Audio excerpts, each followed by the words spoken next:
So what's up guys, man? I'm using this new blue something microphone. It's called Blue Snowball microphone. Quite a cool microphone, honestly. But I haven't seen a big difference. I also have the lapel. So I have these two different microphones for a perfect audio. But seemingly I haven't been getting the kind of results I want. So let me know guys in the comments below uh, if this audio is good. If it's not, maybe try the lapel. Give me some feedback guys. This is a new one, but honestly I don't know if it's giving me the value for it because it was quite an expensive one, honestly. So I don't know if it's giving me the value despite me stopping the affordable cheap lapel. Anyway guys, welcome to Guys Money Matters. It's a beautiful Sunday, and today we're going to be talking about why you should stop worrying about those huge big dreams that you have and maybe start focusing on a bit of smaller dreams. Why? It's something controversial and people will be like, whoa, what's Ken trying to tell us now? Straight to the point video. Sometimes people complain, oh Ken, you're saying a lot of stuff. Everything I say is important. I'm not making so much money out of YouTube for me to prolong my videos intentionally. No.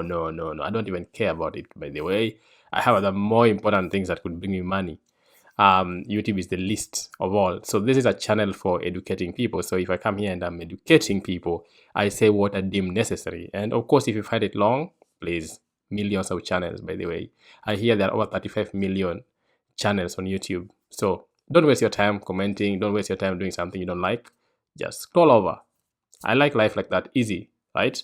I agree with the fact that you should dream big. I don't have an issue with that at all. What I'm having an issue with right now is people using the excuse of big dreams not to do anything. And that's what we're going to be discussing.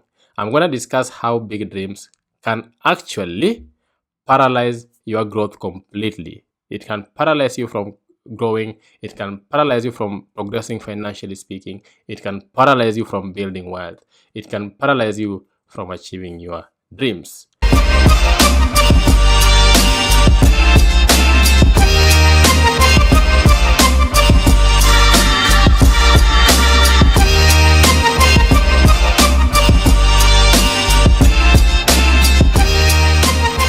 Remember, here at Ken's Money Matters, talk about the money mindset, how to make that money, how to enjoy that money, how to manage that money, how to invest that money, and how to assure yourself of a lifetime of income, basically financial freedom.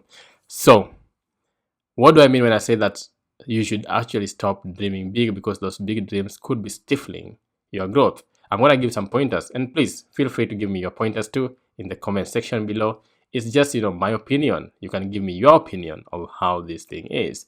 Anyway, when we're growing up, we've been told to dream big. This is the line, dreams are valid. Dream big. Make sure that your dreams can scare you. Make sure that when you think about your dreams, they should be so big that you don't believe them yourself. Now, I believe that this is a good thing in some sense, but I also believe it's become a bit of a problem in our society. When I'm talking to a lot of people, when I'm doing finance coaching, people who dream big sometimes just get stifled or they get paralyzed by the dream. So for example, you born in a very poor background, you're starting life and things look really bleak. You have to dream big. You have to motivate yourself, right? You're probably dreaming of being the president of the US. You're born in Kenya. So say for example, you never even know where life takes you, right? But you have been told to allow those dreams to come through. What do you need to do to ensure that those big dreams remain, but they also don't stifle your growth? They don't stifle you, because sometimes I realize that when you dream too big, you don't know where to start. So there are many reasons that I've come up with that I think would guide you. And I'm not saying stop dreaming big. I'm only saying let's be a bit realistic sometimes. Let's also remember where we are, the environment we are, the situation we are, and make small steps to get out of those situations. So number one reason why I say big dreams can be limiting is because sometimes you do not know where to start. It can limit your movement. So you are in a particular environment, like I just explained. You're supposed to do lots of stuff. You're supposed to cover lots of ground for you to get to your dream. This could become a limiting factor in a certain way, whereby you do not know where to actually start with your dreams. So it just becomes a dream in a sense. Yes, you're dreaming big, and they sometimes even sound like they believe in those dreams. But the fact that the dream could be too big and scary to them, and they feel like they cannot even achieve it, or they start doubting it, then they don't know where to start.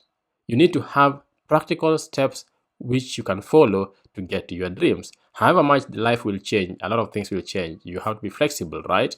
But you must know where to start. What should I do now to get to the next point? Because at the end of the day, if you're going To climb something, you have to start from low, going up. It has to be a step-by-step climb. So that is something that's very important. If you do not see those steps that you need to follow to get to that destination, sometimes it could be important to come down to realistic paths a bit, know what you can achieve in the next 1 year, in the next 2 years, in the next 3 years, before you think of what you can achieve in the next 20, 30 years.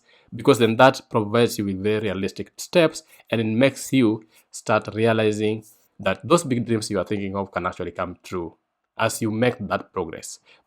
Number 2, the progress that you make each time when you're trying to make that big dream, the progress you're making every single time, those steps that you keep making are the things that will convince your brain that you're in a position to achieve the other big dreams. So the problem sometimes people face is that if you do not make those realistic small steps towards your dream, then you're not learning. Then you're not allowing your brain to actually conceptualize whatever it is you're dreaming of.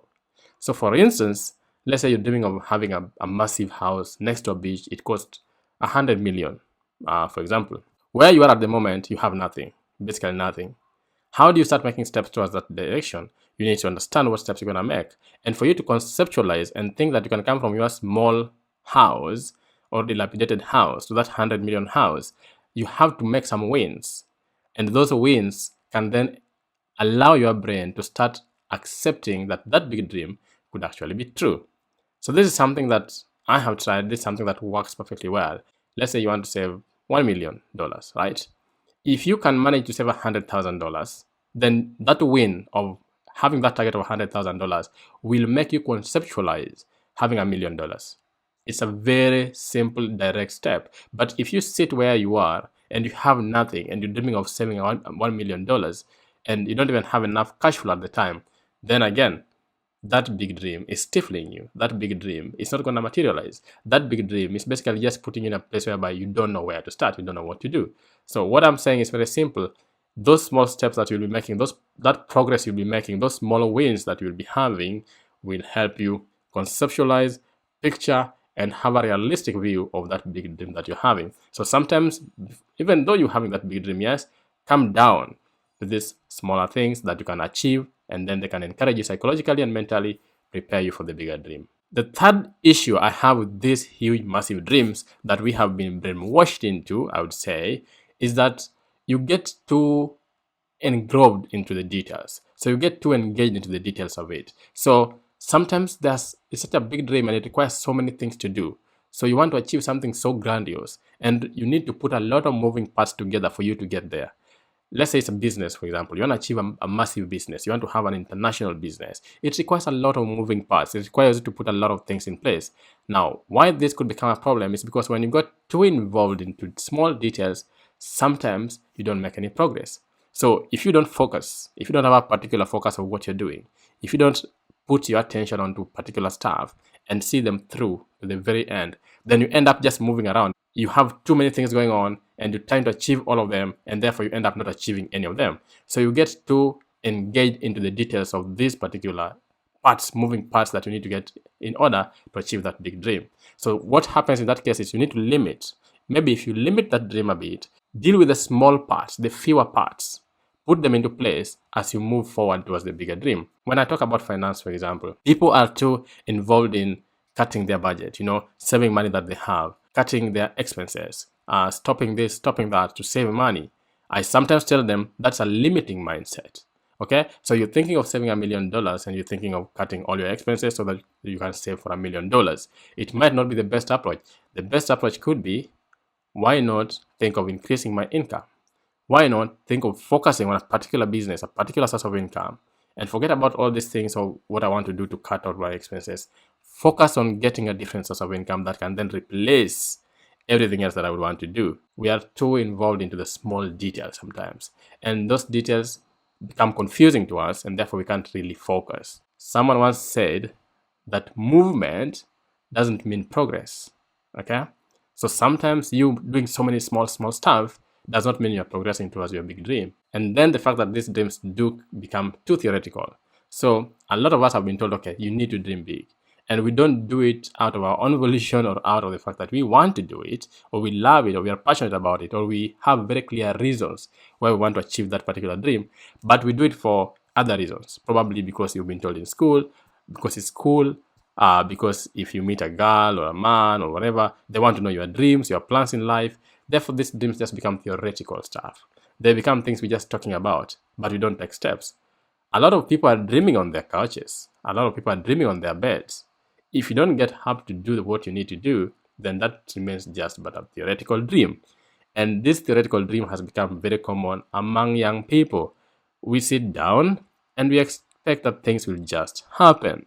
It's not going to happen like that. It has become kind of cool that, yeah, Ken has a big dream. Yeah, Ken wants to be the president of the country of Kenya. Yeah, Ken wants to be, this and this. It becomes cool that, yeah, that's cool. You want to be that, right? But what are you doing towards that dream? Sometimes when it is such a huge dream, you just have it at a theoretical level, but honestly, you are lost on what you can even do. And therefore, what do? You sit down and just dream. The dream becomes theoretical rather than something you can practically move towards.